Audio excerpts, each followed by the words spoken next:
Alright, so today I'm going to go over linear equations in two variables, just kind of an introduction. You should have watched the videos on Khan Academy as well. I'm just going to kind of go over a very basic amount of information on this. First of all, what makes sense? Linear equations are called linear because they create a line. The word line is in the word linear.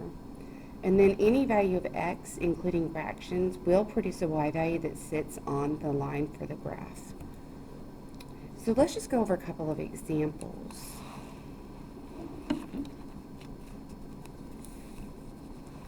So some examples of linear equations are here.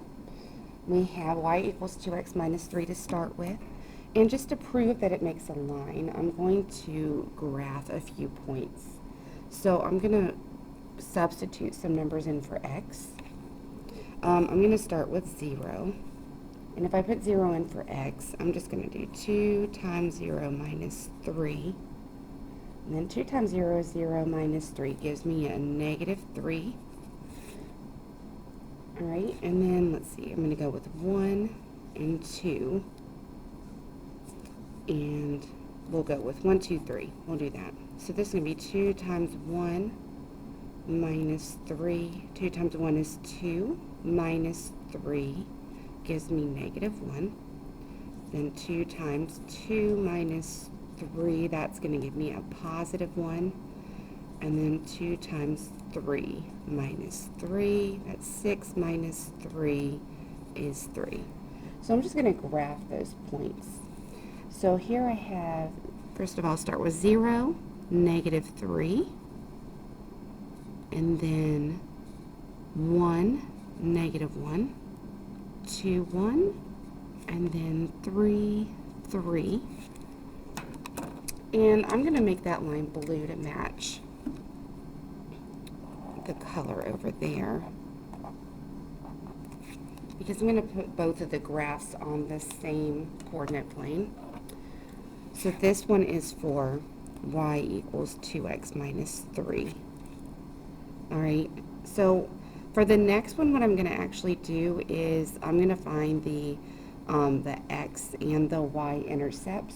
So the way to find the x-intercept is to substitute 0 in for y. So if y is 0, I'm just going to kind of do the work down here. That's going to be 4x minus 3 times 0 is 12. That's going to 0 out, so I get 4x equals 12. And if I divide by 4, that would be 3. So where y is 0, x is 3. So here's where it crosses the x-axis. And then if I put 0 in for x, that'll give me my y-intercept. So here I have 4 times 0 minus 3x equals 12. That's going to cancel out. And so I divide by negative 3.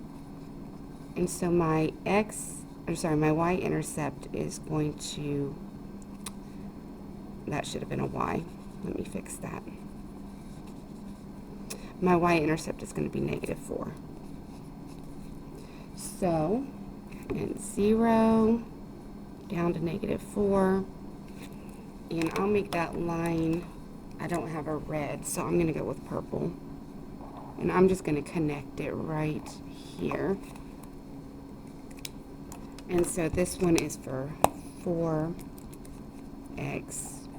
minus 3y equals 12. And you see both of those formed a line. And all of the points would be on that line. All right, so some non-examples.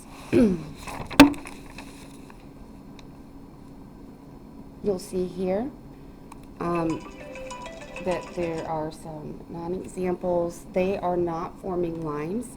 This would be the same as y equals x squared. I just couldn't put an exponent there. So you'll notice that the ones with exponents, the one where we have two variables beside each other, and here where we have x in the bottom, those are all non-examples. But just a rule of thumb, we're going to look for every term in a linear equation being either a constant or, I should say, a constant times a variable raised to the first power. So we can have like 5x or 1/2 x, but we can't have like 5 over x. And we can have where we've got things connected by a subtraction symbol here. This is okay because there's just numbers in front of the variables. And then our most typical way of seeing it is probably going to be like we saw the other one. All right, as long as there's no exponent here, you can assume the exponent is 1 and we're okay. All right, and then finally, just want to go over how to verify solutions to equations. And we're going to do that by substituting. So this first one is asking which of the ordered pairs is the solution to the equation negative 3x minus y equals 6. So remember, our ordered pairs have x and then y. So we're going to substitute in for x and y based on these ordered pairs and see if they work. So I'm going to start with that first one, negative 4, 4. So I'm going to substitute a negative 4 for x, positive 4 for y.